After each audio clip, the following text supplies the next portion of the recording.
special hour-long programs that we'll be presenting throughout 1999, commemorating WOODTV's 50th anniversary of serving the viewers of West Michigan. It's going to be more, though, than just a look back at the growth of our community. It's also going to be our way of saying thank you to all of you who have supported us all these years in our efforts, and also to the very special men and women that really are responsible for the growth and development of WOODTV throughout the years.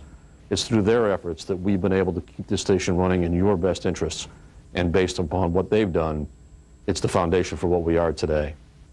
So with that, it's time for the show. We invite you to sit back, relax, and remember.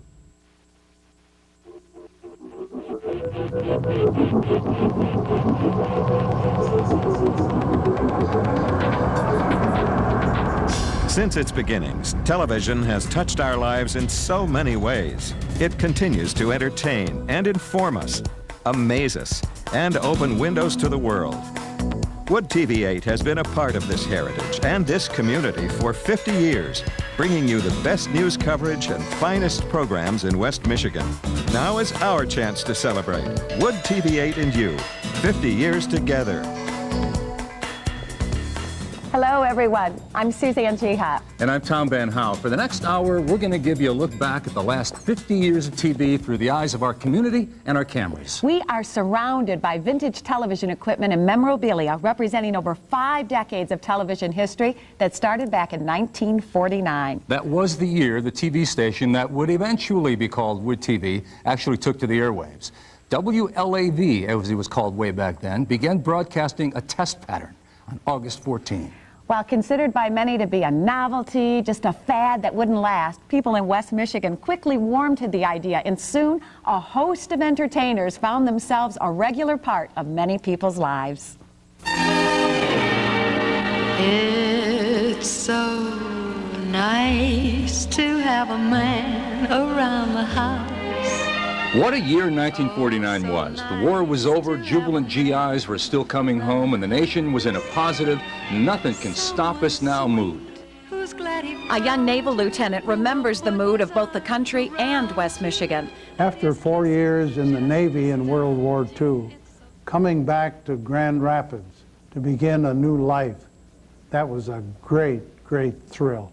Veterans were returning home not only eager to pick up the pieces of their lives, but to start applying all the stuff they'd learned while in uniform. I think this is where WOODTV fits into the whole picture, because they brought back a sense of technology and of new technologies that they had learned in the military and they had used in the military, and radar and all sorts of things, and they had seen the future and they were not afraid of it, and they were more than willing to take on some of these new ideas and turn them to good commercial uses. So one West Michigan businessman just couldn't wait to get started. Leonard Versluis was already a radio pioneer, having started WLAV AM and FM between 1940 and 47. When he started broadcasting a test pattern on Channel 7 in 1949, there were people who thought that was pretty exciting all by itself. Ken Jackler, then 11 years old, remembers the moment well. I was just flipping through the channels and seen the sharpest test pattern I'd ever seen on the TV.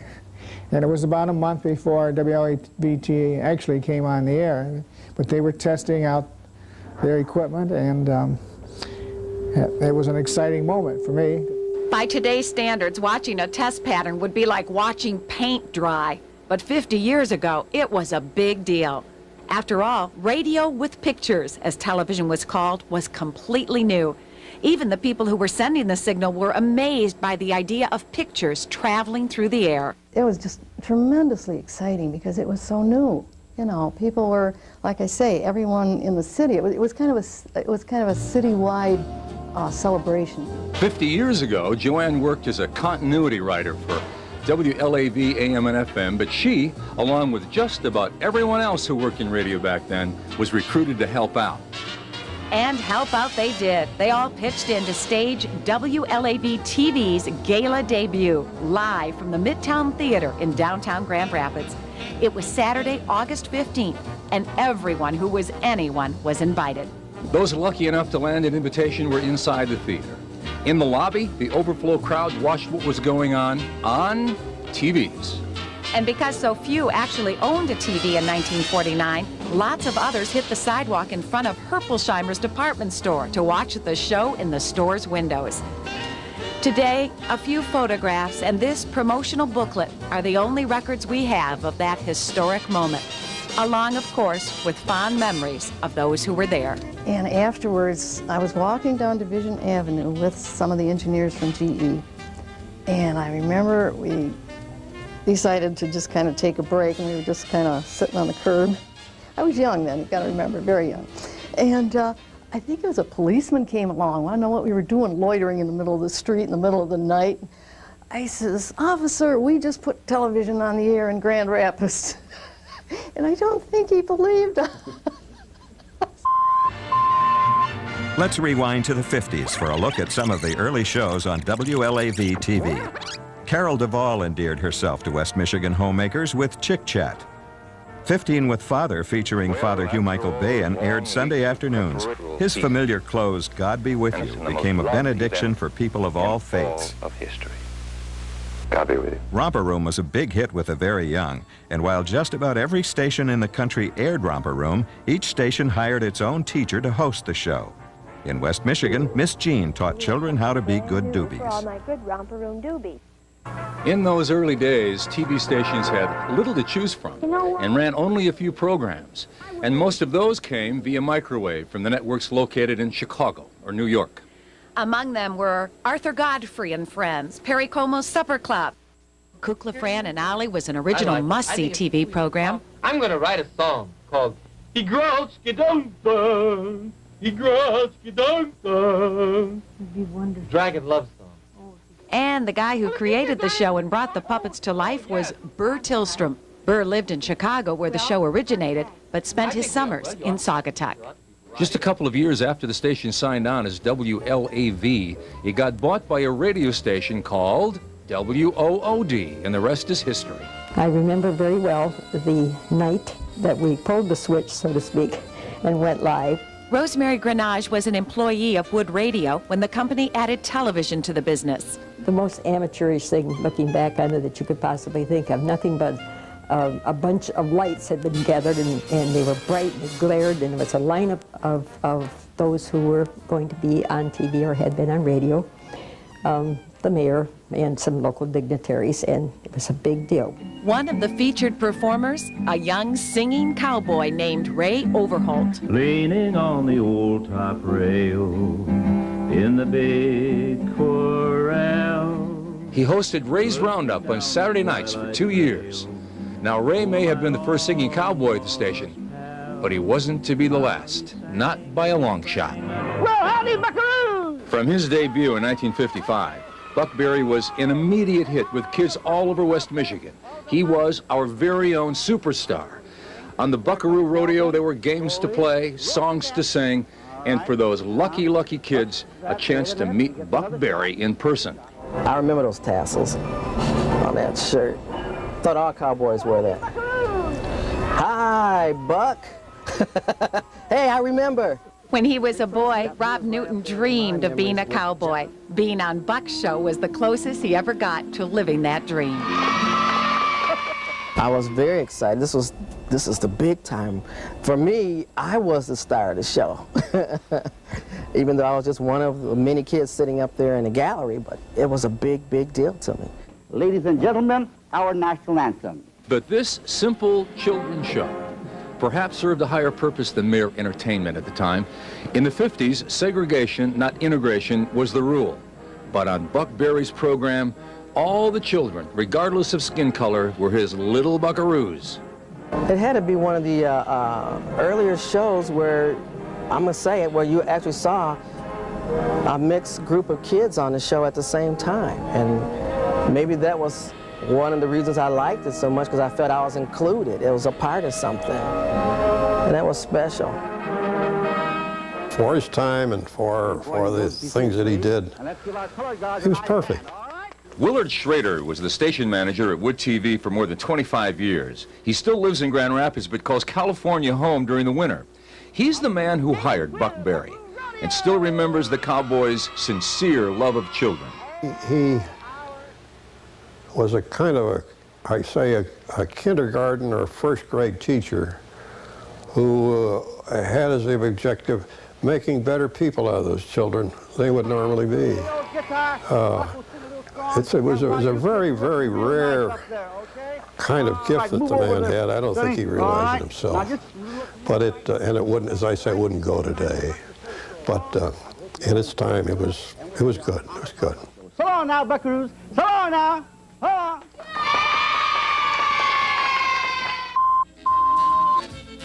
A few memorable engineering feats for Wood TV in the 50s. In 1954, Wood is one of 21 stations across the country to air the Tournament of Roses in color. A difficult job since the station wasn't equipped to broadcast in color. Engineers had to borrow special equipment to air the show. And after 3 years of work, a new 1,000-foot tower is completed, along with a more powerful transmitter. People living in northern Muskegon County and as far away as Lansing can now watch Wood TV. Because more people than ever before could see Wood TV's station management was looking for a way to tell people about the station and its shows. So the Woodland Antique Auto Tour was born. The Antique Auto Tour. We got the cooperation of the local Antique Auto Club, and we had annual tours in the spring, which would attract something over 100 automobiles.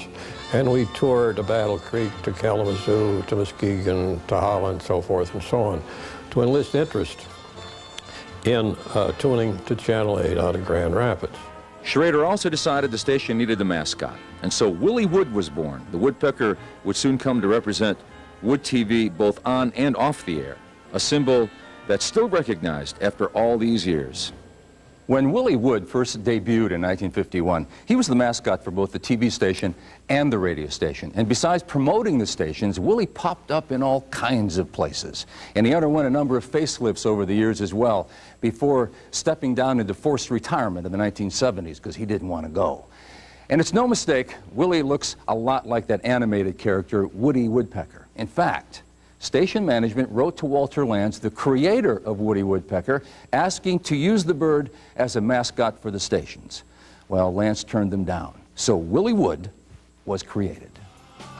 The Civil Rights Movement and Urban Renewal in Grand Rapids, two defining events that shaped the 1960s. We'll relive these moments when Wood TV 8 and You, 50 years together, continues. Suzanne Jiha and Tom Van Howe.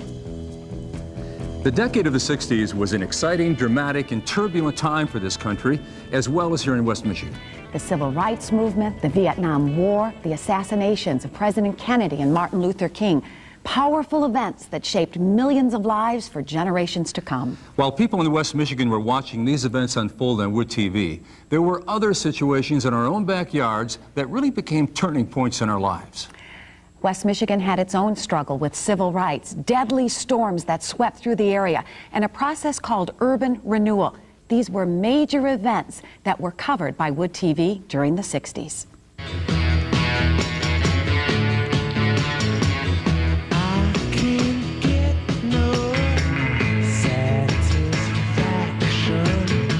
If the 50s were a decade of optimism with a follow-the-leader mentality, the 60s proved quite the opposite. It seemed everything and anything was questioned. This was a decade in which people felt empowered to challenge everything, and they did.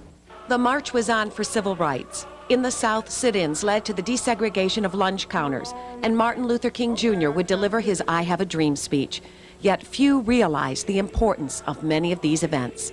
But for many, change is never easy. What started peacefully sometimes ended in violence. The first night, it was fire that caused the major concern here in Detroit. Fire and looting and mobs that rioted.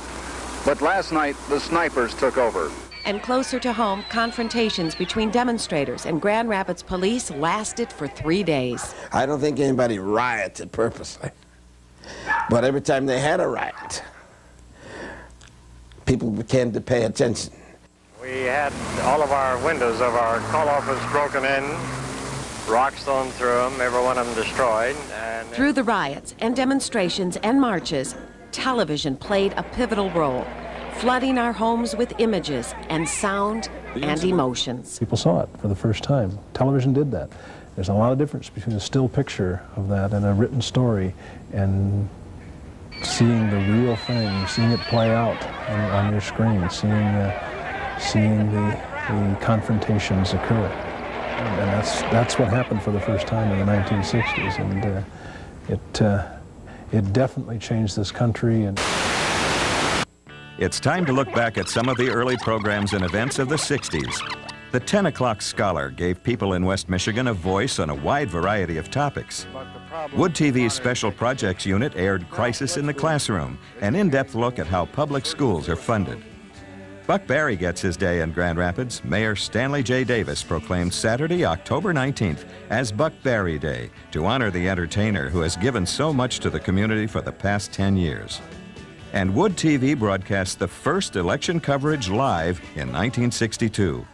It was 1961 when Grand Rapids was recognized as an All-American City by Look magazine and the National Municipal League. It's ironic to think this designation would soon lead to the complete destruction of parts of the city, all in the name of urban renewal. Civic leaders were so proud of their plan, they made a movie. In 1960, we took a long look at these outdated buildings and realized that this downtown, which used to be adequate for the old city, had deteriorated, worn out, and something had to be done. It was part of a federal program to go in and literally tear down whole sections of cities and rebuild them, and we did it here. Entire blocks of homes and businesses were leveled, freeways were built, dividing entire neighborhoods in two. People were forced from their homes. What seemed like a progressive idea was soon being questioned about the time the wrecking ball demolished City Hall. Tearing down of Grand Rapids City Hall was probably the defining moment in urban renewal, historic preservation, and community preservation history for this community, because that's the thing, if you talk to people today, that they remember is when Mary Stile took her seat on the wrecking ball and said, "Now what are you going to do?" That's when people got together to preserve parts of the city that once torn down could never be replaced. We lost some major battles before we began to win, but when we began to win, we were on a roll and we were very successful. Not everything was being torn down in the 60s. Throughout the decade, WOODTV and local builders got together to build homes with the latest in modern conveniences.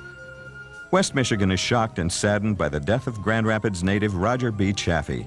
One of 3 astronauts aboard Apollo 1, Chaffee, along with Gus Grissom and Edward White, died aboard their spacecraft during a fire. People living in parts of Kent County and Wyoming band together following a series of tornadoes that injured 32 people and caused $7 million in damage. And WOODTV broadcasts its first of many Miss Michigan pageants. Miss Nancy Ann Fleming of Montague is crowned on live television at the L.C. Walker Arena in Muskegon. Throughout the 60s, some soon-to-be familiar faces made their debut on WOODTV. Weatherman Buck Matthews, West Michigan's first female news anchor, Tina Wilson. And in '64, a young man hired as WOODTV's sports director. One of Warren Reynolds' early assignments to film the opening of Michigan International Speedway. We did the first race at MIS on 16mm film. I didn't realize how much 100 feet of film cost in those days, so I went down with my photographer and shot 5,000 feet of film at the race. I almost lost my job, but we used parts of that race for the next 3 years so that I could cost-effectively make it work. Buck Matthews also made his first on-air appearance as a weatherman for WOODTV. Preparing the maps before the newscast was crucial. I don't know, I got distracted before we went on the air, and for some reason I forgot to prepare the map. And they threw it to me, and I did the weather open and, you know, the little wisecrack things, and then I turned to the map, and there was the United States of America as clean as a baby's bottom, and there was, and I made it up. I have no idea what I said, but I didn't remember much of what I had read about what the weather was going to be, and I put lows where there weren't any and highs where there weren't any. I don't know whether the boss ever found that out or not. Another face West Michigan would become familiar with in the '60s, Tina Wilson. She was the first female news anchor in West Michigan. Well, I would like to have done more of the hard news that Ed Kemp, who was my partner, was able to do, but they perceived the woman at that time, this goes back a few years, and they perceived my place to address fashion, cooking, what's going on in the social community, and that sort of thing. It was the lighter side of what was happening. Here are some more familiar faces from the 60s. Gordon Kibbe, host of Jiffy Carnival and later the Channel 8 Theater. News anchor Ed Kemp and Dave Bolton. Weatherman Jay Stern. And news director Dick Cheverton, the man responsible for setting the standard of WOODTV's award-winning news coverage. A big change for television viewers in West Michigan happened in 1966. WOODTV became the first West Michigan station to broadcast in color. Station announcers signaled this change by telling everyone that WOODTV is alive with color. It gives me real pleasure to welcome all of you to the dedication of La Grande Vitesse. Grand Rapids wrapped up the 60s in grand style with the dedication of La Grande Vitesse, or the Great Swiftness. Designed by Alexander Calder, the Stabile would come to symbolize much of the change the city had gone through in the past decade. Today, that work of art continues to raise people's awareness of a community on the move and to link back to a time when everything was changing. By the end of the decade, when Wood started broadcasting in full color, news anchors were required to wear matching colored blazers. About once a year, management would change the color from gold to maroon to blue, even green. It was all part of promoting WOODTV as being alive with color. Disco was big, and so were men's ties. But there was more to the 70s than outrageous fashions. We'll show you what was happening in West Michigan and the world when WOODTV 8 and You, 50 years together, continues. Came in a change action. It's so beautiful. And Tom Van Howe. When you think of the 70s, do you think of fashions like these? I would rather forget all of that. Leisure suits, flowered shirts, and miniskirts could be found in closets all across America, along with something else called disco. But on a more serious note, Americans continued protesting the war in Vietnam, the price of gasoline skyrocketed, and Watergate catapulted the nation into crisis. And on the heels of that scandal, Gerald R. Ford, Grand Rapids' favorite son, restored some integrity to the White House. Just one of the defining moments of the 70s. Probably the defining aspect of the 70s in Grand Rapids is the fact that what happened here was dictated from outside of Grand Rapids. More and more, Grand Rapids is becoming a part of a larger world community, really, and we perhaps don't have the same control over our fate as we once did. An understatement. We were enraged as a nation when we began the illegal bombing of Cambodia as an adjunct to the Vietnam War. We had no control over OPEC raising the price of oil, and we saw both double-digit inflation and unemployment in that decade. There were exciting times as well. On the heels of President Nixon's so-called ping-pong diplomacy, Congressman Gerald R. Ford invited TV8 cameras to be among the very few to go along during his follow-up visit to China. This was a very big first for the station. It was a very big event for Channel 8. Nobody else had been selected to accompany anybody, and we made the best of it. Tom O'Rourke was our chief photographer in 1972, and when the invitation came, he and news director Dick Cheverton had just 24 hours to get ready to visit an unfamiliar country. We packed up 10,000 feet of film. We were shooting film at that time. Cameras, batteries, whatever. We had to get shots. We had to get passports in one day's notice. We packed up that night, drove to Chicago, did get our passports, thanks through Congressman Ford's office that day, flew to Hawaii. From there to mainland China, with O'Rourke capturing all of the mystery and formality of that country on film. As a result, he brought to West Michigan, and the rest of the United States for that matter, images of a country that had been closed to foreigners for nearly 40 years. And that was really the highlight of the tour for me, was to actually see Tiananmen Square, the Forbidden City, the Summer Palace, We did go to the Great Wall. We did all of these wonderful things that nobody has ever done before.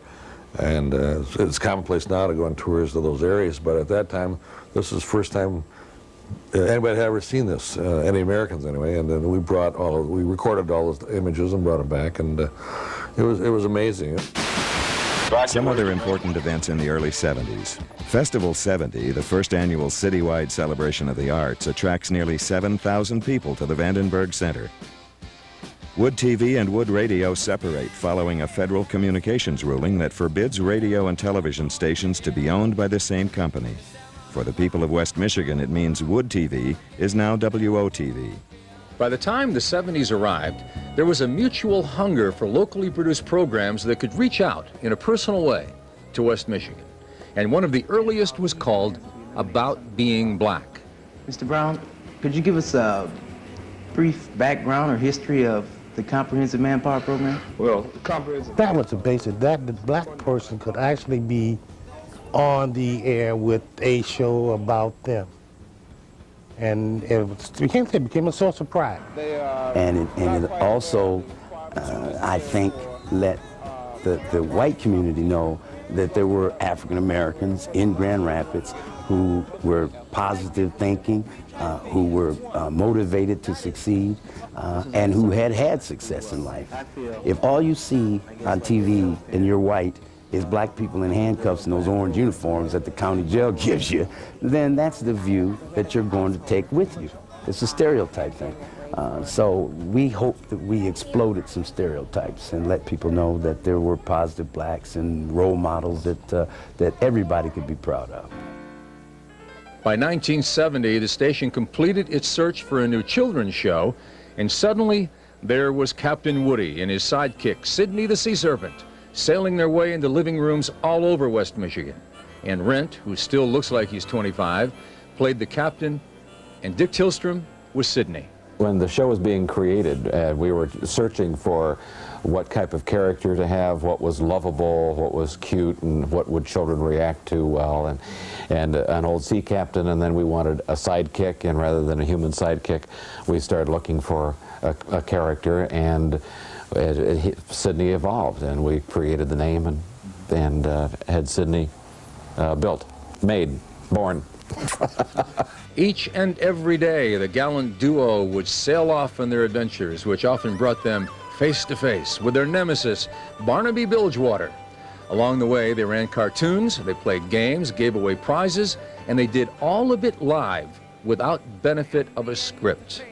Captain Woody, what's my duties for today? Well, actually, I was thinking maybe if you swab the deck a little bit, it's a little dirty, and you need to pick up from your lunch where you were dribbling all over the floor when you came in. I think that would probably be good enough. I cleaned it yesterday. I know, but look at all the crumbs you've left today. You need to be picking this up. I threw those out for the birds. Think of the boys and girls who are watching this show, and their moms are asking them to pick up, and if they see you, hey, you've got to, you're the role model for these children. I know, but I really did clean it up. It must have been somebody else. Well, Maybe it was that Bilgewater guy. You're going to have to go to your room then, Sidney. Well, okay, if you insist. Okay.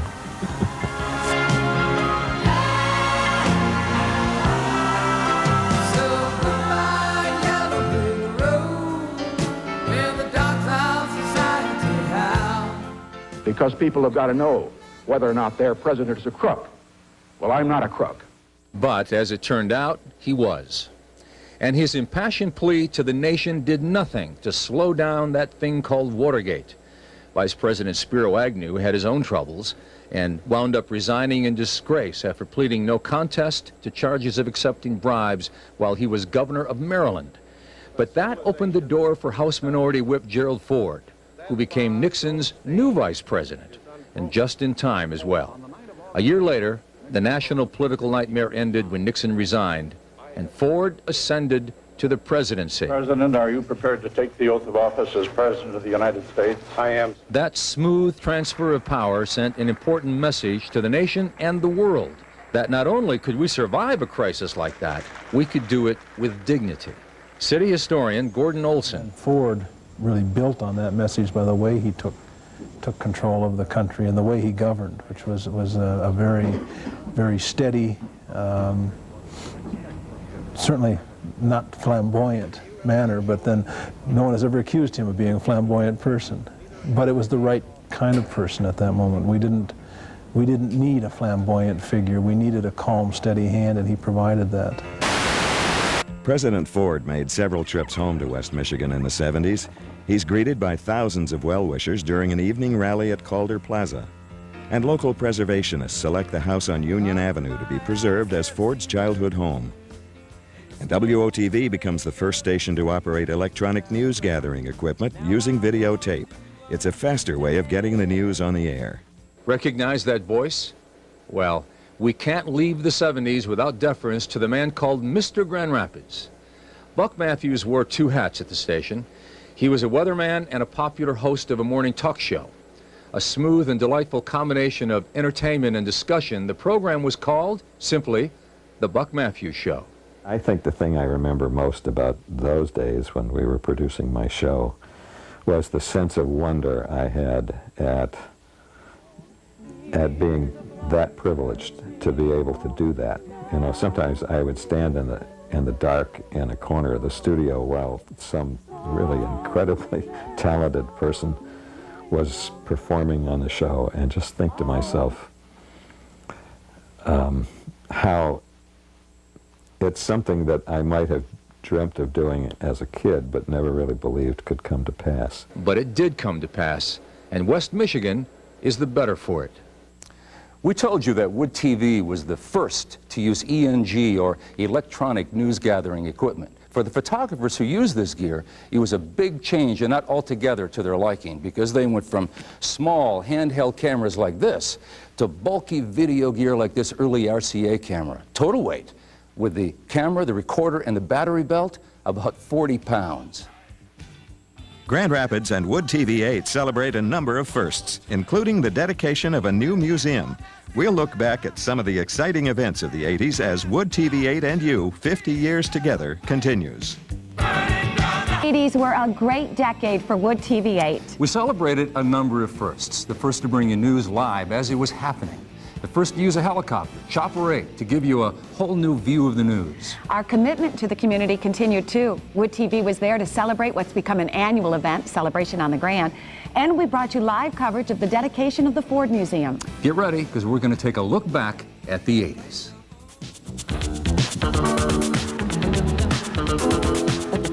By the time the 80s arrived, there were so many things happening, you were afraid to take a nap for fear of missing something. The Art Museum got better, bigger, and bolder, and opened the doors at a new location, the old Federal Building.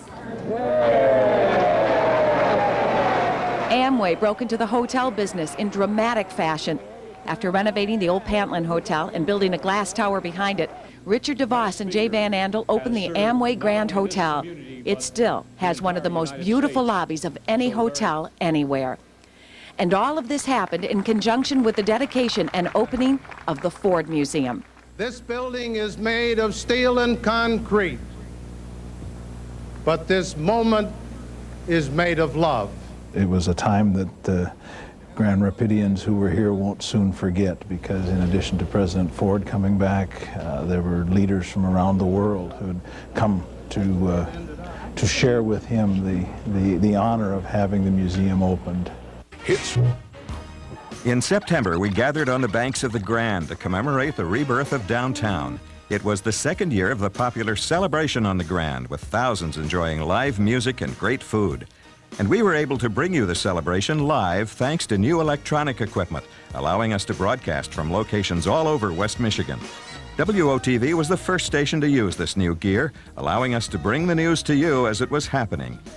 And the station's News Center 8 debuts with special investigative features and reports on consumer issues. Henry Erb heads up the department and is soon recognized as a leader in investigative journalism.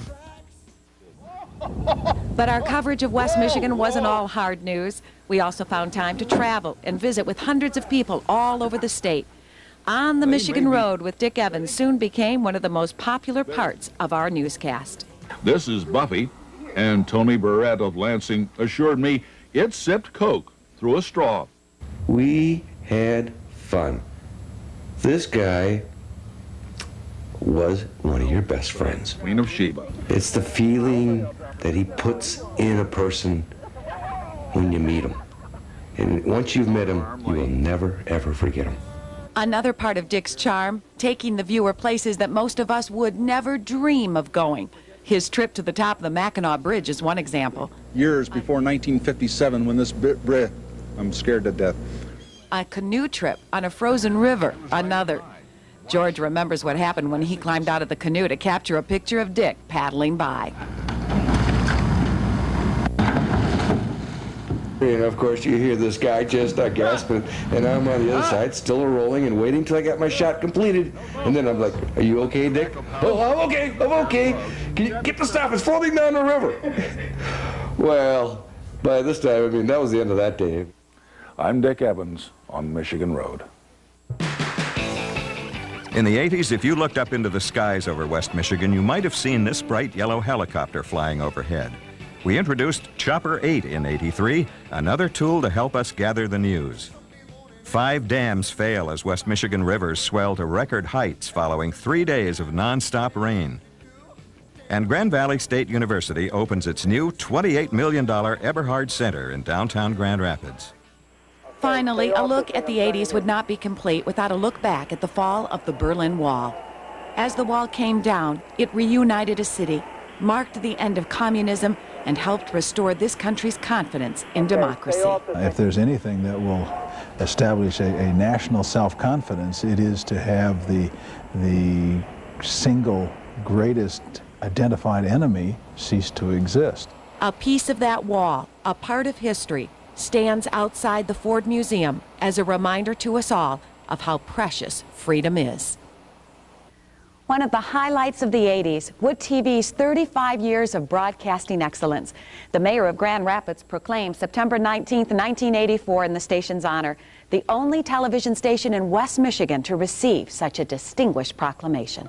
The flooding in the Midwest and the Gulf War, how WOODTV covered these events and how they shaped our lives in the 90s. That's coming up next when WOODTV and You, 50 years together, continues. Looking good and feeling great, made easy at Panopolis Salons. Our packages of renewal priced at $39 for hair, skin, and Jiha and Tom Van Howe. There's been lots to talk about and report on in the 90s. The information age is at hand, and technology is changing the way everybody does their jobs, including those of us in the news business. WOODTV was the first West Michigan station to use satellite technology, sky cams, and the latest computers to analyze and track the weather. All geared to bring you the very latest pictures and information 24 hours a day. And we needed all that technology to cover all the things happening here and around the world.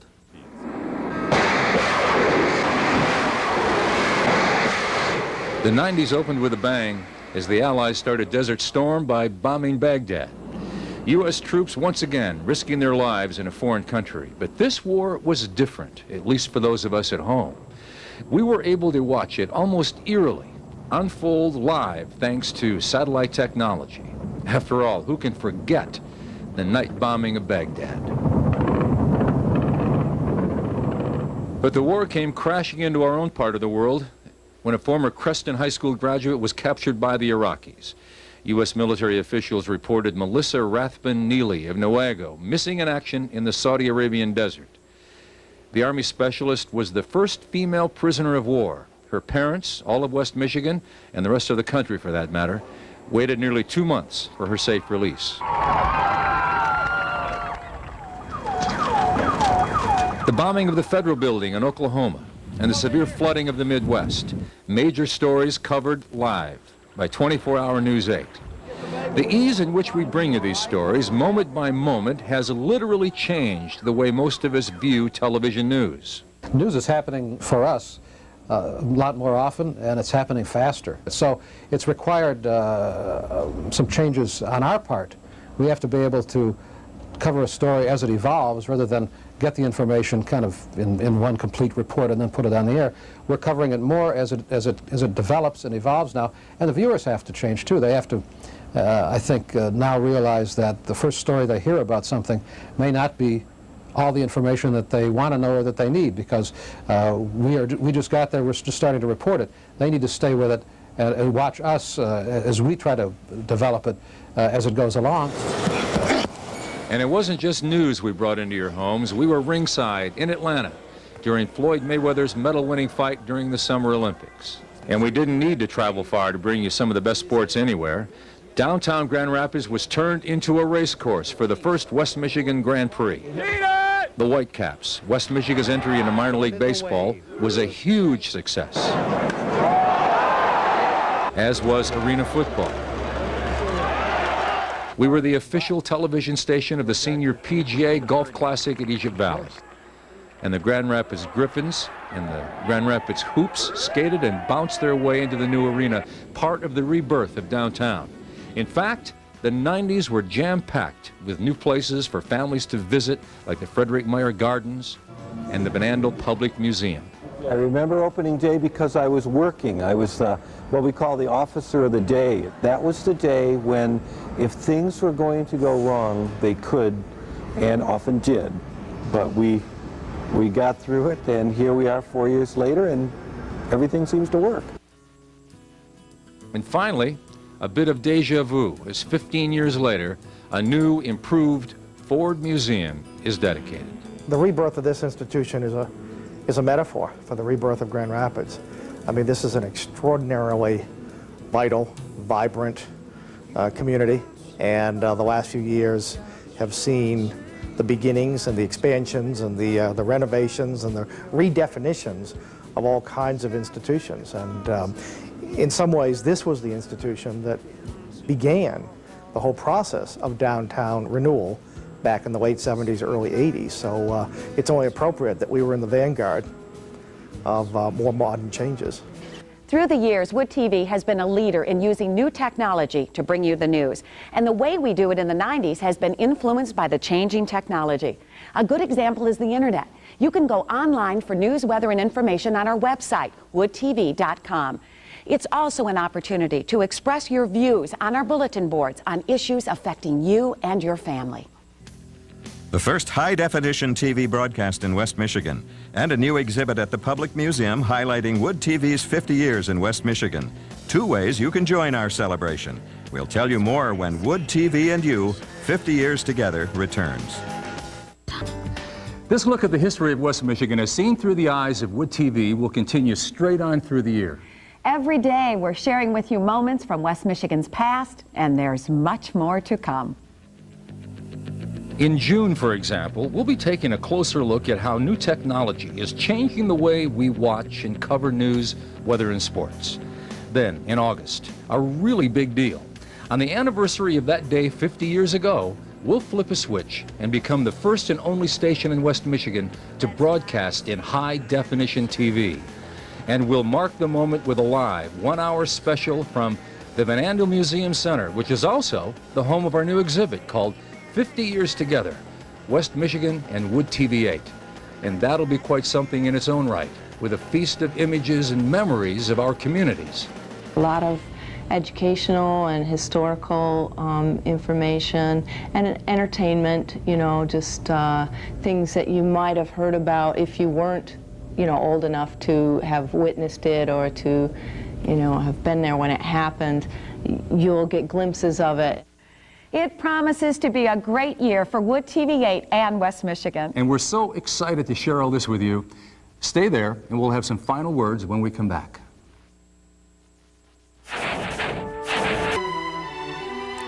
Welcome back. Tom, you know how often we're stopped by people in West Michigan and asked, what is it really like to work at TV8? Often. I usually tell them that what's most exciting about it is every day is different. It holds something new. It's a new challenge for us. And I agree with that. And when I think back over the past 10 or 20 years and all the changes that have taken place in this business and all the changes that are yet to be in that same period of time, HD TV coming in August. Yes. I mean, so lots of exciting things are going to be happening. And all I can say is I hope that you'll be there sharing it with us. We have been privileged to be a part of WOODTV 8's rich history and how we are looking forward to being a part of its exciting future. Thank you for sharing this hour with us, everybody. So long. 3D animation provided by Trillion Digital, experts in DVD and CD-ROM production. Soundstage, lighting, and crew supplied by Dino's Incorporated. Camera dolly furnished by Lowing Light and Grip. We get the camera where you need it. the same old story. Oops, I'm sorry, that was my mistake. Here we go. Step away from the shot. I can't see the TV behind. That's good. The pictures. A little bit more, please. We'll get to the bottom. Good. That's good.